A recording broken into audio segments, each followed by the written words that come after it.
Good morning. हाय traders, कैसे हो? तो आज का वीडियो रिलायंस इंडस्ट्रीज़ के ऊपर लेके आया हूँ।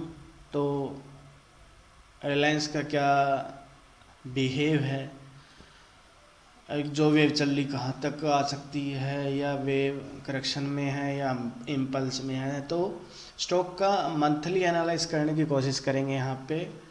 तो चार्ट पे आपको देखा होगा कि यहाँ पे मैंने मार्किंग कर रखी होगी कुछ। यहाँ पे जो ये फर्स्ट फॉल था कभी रिलायंस का 72% के आसपास का फॉल था। उसके आफ्टर ऐसे मूव करता गया रिलायंस। तो इनमें वेरिएशन क्या है कि जो फॉल है इनमें वेरिएशन नज़र आ रही सब फॉल के अंदर। तो ये फॉल क्या है, कैसे हैं, अभी हम इसको समझने की कोशिश कर रहे हैं। तो सिंपली मैंने कुछ मार्किंग कर रखी हैं। तो यहाँ पे एक डिग्री कंप्लीट हुआ था कि बड़े स्ट्रक्चर पे मंथली टाइम फ्रेम या जो भी है उस तरीके से, तो इसको हम वेव जो भी है इसको डिग्री 1 कंप्लीट करके फिर डिग्री 2 का फॉल आया यहाँ पे। देन आफ्टर 3 चला, 3 के बाद क्या, अभी 3 चल रहा है। तो 3 एंड हो चुका है एज पर माई अंडरस्टैंडिंग। यहाँ पे 3 हो चुका है या नहीं हो चुका है वो ही रीड कर रहे हैं हम यहाँ पे। तो सिंपली देखो यहाँ पे 1 डिग्री खत्म हुआ, सेकंड खत्म हुआ, ये थर्ड चल रहा है।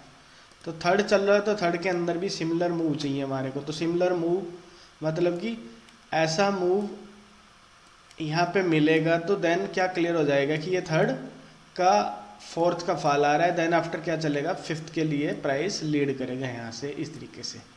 तो अभी रेशियो क्या होंगे सिंपली, तो मैं ये मान के चल रहा हूँ कि डिग्री 1 डिग्री 2 कंप्लीट है और थर्ड डिग्री यहाँ पे रनिंग है। क्या है, थर्ड डिग्री रनिंग है। तो थर्ड डिग्री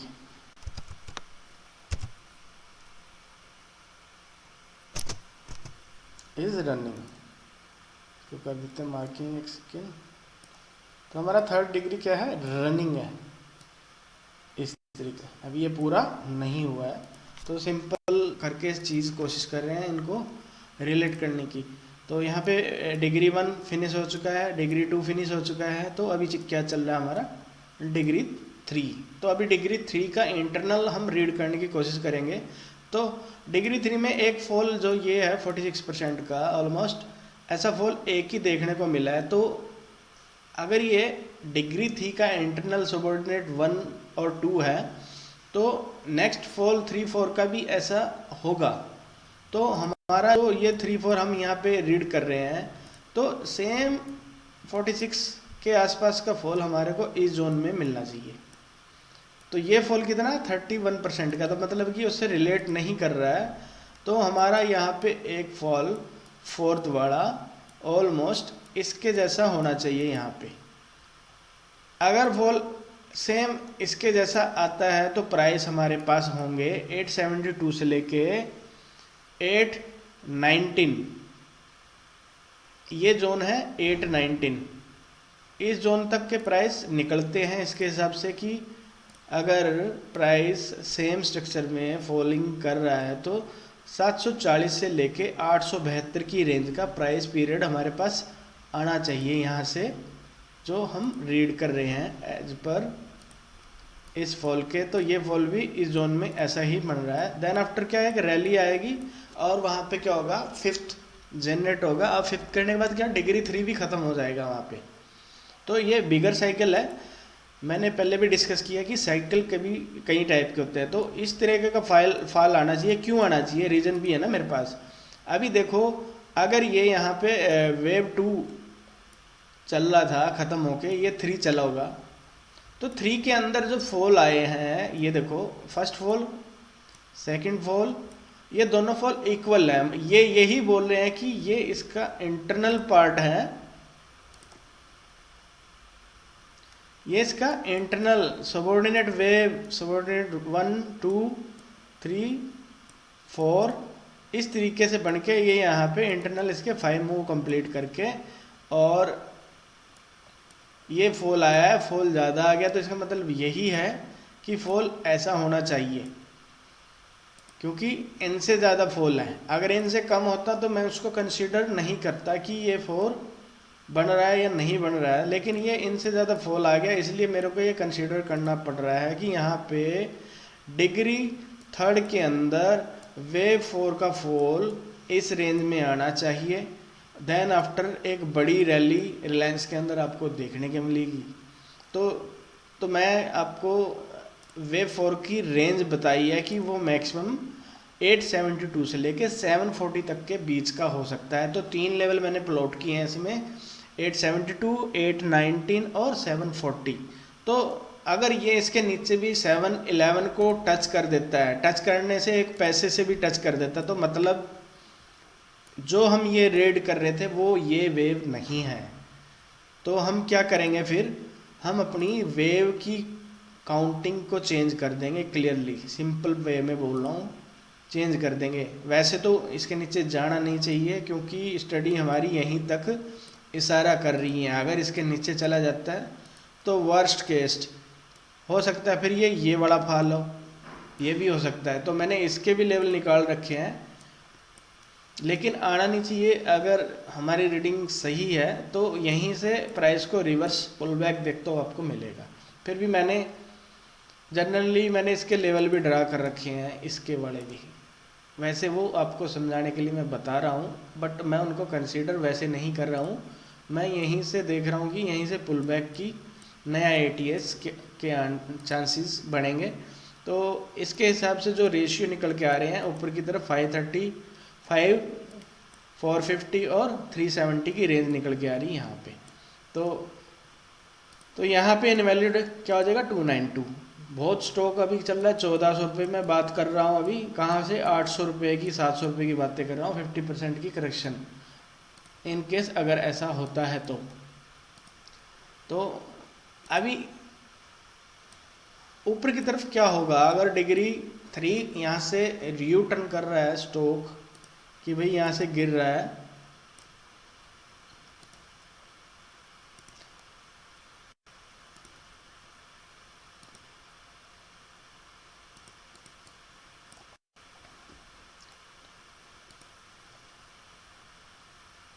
अगर यहाँ से गिर के स्टॉक यहाँ तक लीड करेगा, मतलब कि 1850 से 1970 तक के लेवल दिखा सकता है। सिंपली टारगेट ऐसे ले सकते हैं।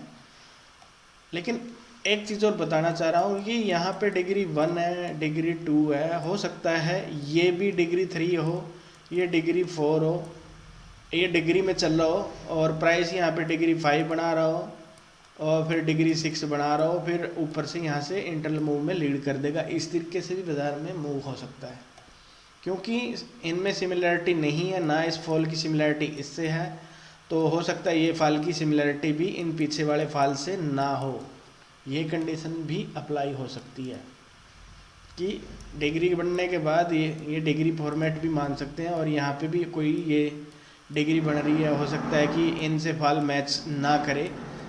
ये भी सोच के हमारे को चलना पड़ेगा। तो अभी सपोर्टिव लेवल क्या है हमारे, मैं कोशिश कर रहा हूँ सिर्फ जो ये इतना स्ट्रक्चर है इसको हम ब्रीफली छोटा करके टाइम फ्रेम उसमें रीड करेंगे। तो मैं आता हूँ डेली टाइम फ्रेम के ऊपर और इसको रीड करने की कोशिश करता हूँ। तो सिंपली अगर हम देखेंगे तो प्राइस ने क्या किया है, जो इसके अंदर मूव्स है, तो ये मेरे को करेक्शन लगी है कि ये करेक्शन के जो फॉल आए हैं मिलते जुलते हैं। तो इनमें रूल ऑफ अल्टरनेशन कंप्लीट और फिलफिल दोनों चीज़ हो रहा है। तो ये यहाँ पे क्या हो गया, मैं इसको मान के चल रहा हूँ कि ये जिगजैग का ए बना है और जिगजैग में बी बन रहा है, सी इसका बैलेंस है। तो अगर जिगजैग का सी बनेगा तो नीचे की तरफ सी तो मिनिमम 61 तक आता है, तो उसने वो रेशियो अभी तक नहीं दिया है। तो क्यों कंसीडर कर रहे हैं हम नीचे सी चल रहा है अभी, क्योंकि ये सेम निफ्टी वाला सीन हो गया, ये लो कट गया, इसलिए हमारे को ये सी कंसीडर करना पड़ेगा 5 मूव के अंदर। मतलब कि 1, 2 का पुल बैक, 3 आएगा, 4 आएगा, 5 आएगा, इस तरीके से लीड करना चाहिए। तो अभी जो 3 की रेंज निकल के आ रही है वो कितनी होगी, या सी की रेंज। तो इस हाई से हम एक्सटेंशन कनेक्ट करेंगे इस लो से और गाड़ते हैं नीचे की तरफ। तो नीचे की तरफ सिंपली अभी तक 1308 का जो लेवल है वो टच नहीं हुआ है, हो चुका है एक बारी 1308। ओके, एक बारी इसको मैं करेक्ट प्राइस देखता हूँ, करेक्ट है क्या, नहीं है। 16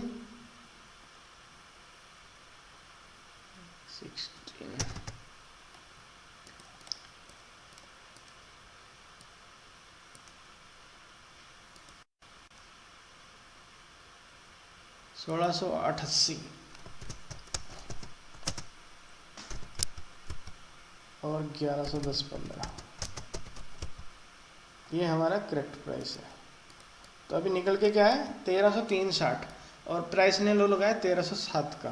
तो मतलब कि इसने थर्ड वेव का मिनिमम भी अभी तक मूव, थर्ड वेव मतलब कि सी वेव का इंटरनल थर्ड आई है, उसको बोला मैं थर्ड वेव। तो यहाँ पे वेव ए, ये बी है, तो ये वेव सी होगा। तो इसके अंदर भी हमारे को 5 मूव्स कम से कम ऐसे प्राइस मूव करता मिलेगा। तो मिनिमम रेंज निकल के आई थी 1303 की, जो रेशियो भी बाकी है।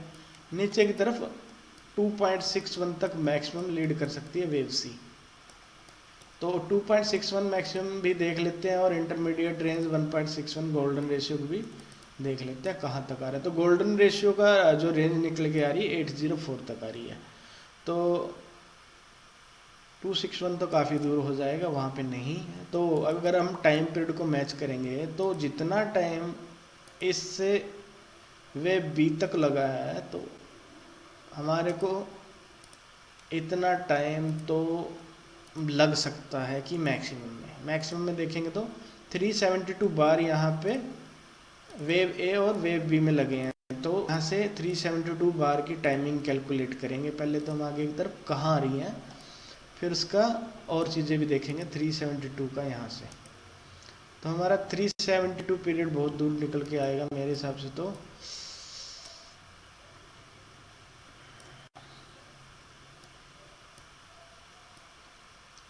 थ्री 372 का मैक्सिमम टाइम पीरियड आ रहा है हमारा 30 जून 2027 के अंदर, ये मार्क कर दिया। अभी 372 का 50% देख लेते हैं। तो 150 + 36 186, तो 186 का मिड टाइम पीरियड इसका ऐड कर लेते हैं 186। तो 186 हमारा 7 अक्टूबर को टाइम पीरियड आ रहा है 2026 में। अभी एक और टाइम निकाल लेते हैं इनका, 1/4 क्वार्टर निकाल लेते हैं टोटल टाइम पीरियड का। तो यहाँ पे हमारा टोटल टाइम था 372 का 1/4 आता है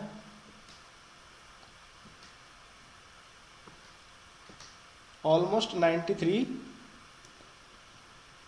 तो 93 यानी कि हमारा अभी मिनिमम टाइम भी नहीं कंप्लीट हुआ है एज पर दिस। तो ये 3 डेट निकाली है हमने, 25 मई, 7 अक्टूबर और 30 जून 2027। 3 डेट में 2 डेट तो 2026 की हैं और एक डेट आ रही है 2027 की। अभी करता है मैटर प्राइस ऑलरेडी हम डिस्कस कर चुके हैं। रूल ऑफ अल्टरनेशन में जो रेशियो आ रहे हैं वो 872 के बिलो आ रहे हैं। यहाँ पे हमारा 61 भी आ रहा है। तो ये जोन प्राइस वाइज तो ये हिट होना चाहिए। अगर नहीं हो रहा तो हम उसका भी अंडरस्टैंडिंग कर चुके हैं कि ये जो डिग्री है, हो सकता है अलग डिग्री भी फॉर्मेट हो सकती है कि भाई दूसरी बन गई हो। लेकिन अब इम्पोर्टेंट चीज़ क्या है कि ये टाइम पीरियड आएगा जो, वो कैंडल बड़ी इंपॉर्टेंट रहेगी। उसके ऊपर जब तक प्राइस क्लोज ना हो तब तक उसमें लॉन्ग की एंट्री नहीं लेनी है हमारे को। तो यहाँ पे अभी देखा होगा कि यहाँ पे जो मूव्स आए हैं सी वेव के अंदर, प्राइस इस पॉइंट से गिरने के बाद 1 और ये 2 का स्विंग है। तो जब तक प्राइस 127% उसके नीचे में लो नहीं लगाता तब तक थर्ड कंसीडर नहीं करा जाता। तो यहाँ से 1 2 3 4 5 ऐसे भी कैसे भी हो, लेकिन हमने डिफाइन कर लिया है कि एरिया क्या होगा और कहाँ तक की रेंज प्राइस की मैक्सिमम हो सकती है। तो सिंपली जस्टिफाई किया है यहाँ पे रेंज को, टाइम के साथ में कोरिलेट किया है, डिग्री को भी, और वेव का इंटरनल स्ट्रक्चर सबऑर्डिनेट किस तरह से मूव कर रहे हैं वो भी। तो करते हैं समय पास का वीडियो यहीं, नेक्स्ट वीडियो में मिलते हैं।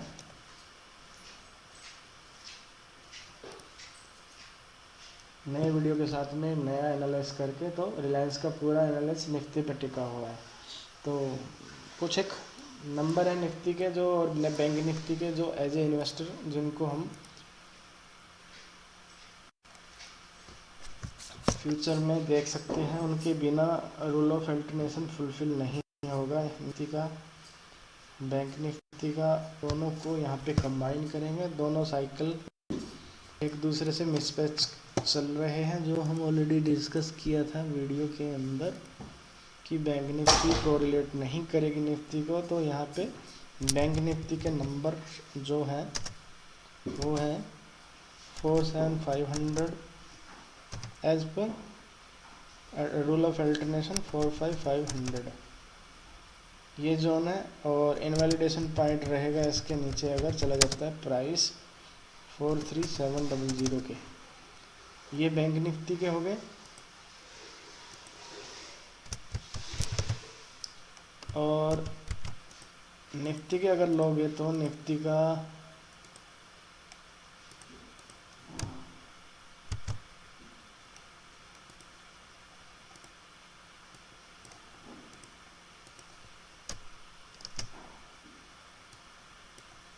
जो फर्स्ट है 21500, second then after maximum range बता रहा हूँ कि ये रेंज निफ्टी के लिए।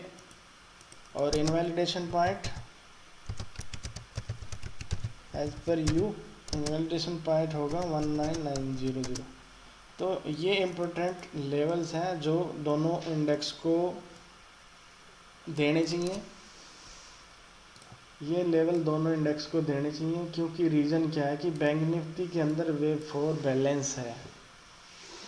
मैंने पहले भी डिस्कस किया था कि बैंक निफ्टी की जो साइकिल है वो अपोजिट चल रही है निफ्टी से। दोनों साइकिल मैच होंगे तभी एक बड़ा बुल्लन आपको देखने को मिलेगा। नंबर नोट कर सकते हैं आप ये as per your investment period. यहीं पे आके एक बड़ी इन्वेस्टमेंट प्लान कर सकते हैं। तब तक रिलायंस का स्ट्रक्चर मैंने इसलिए यहाँ पे समझाने की कोशिश करी है। रिलायंस निफ्टी का लीडर है। तो आशा करता हूँ आप लोगों को ये कुछ जो मेरे व्यू हैं एनालाइज करके बताया, आप लोगों को समझ आएंगे और आपको हेल्प होगी नेक्स्ट ट्रेडिंग प्लान बनाने में। ये सारी एजुकेशनल वीडियोज़ हैं जो आप लोगों के साथ में मैं शेयर कर रहा हूँ। तो आशा करता हूँ कि आप इन्वेस्ट करने से पहले खुद के एनालाइज जो एडवाइज़र है आपका फाइनेंशियल, उसकी सलाह ले लें। ये जो मेरी डिस्कशन थी पूरी फाइनेंशियल कोई राय नहीं थी, ये सिर्फ एजुकेशनल ही यहाँ पे मैंने सब शेयर किया है। तो मिलते हैं नेक्स्ट वीडियो में। Bye traders.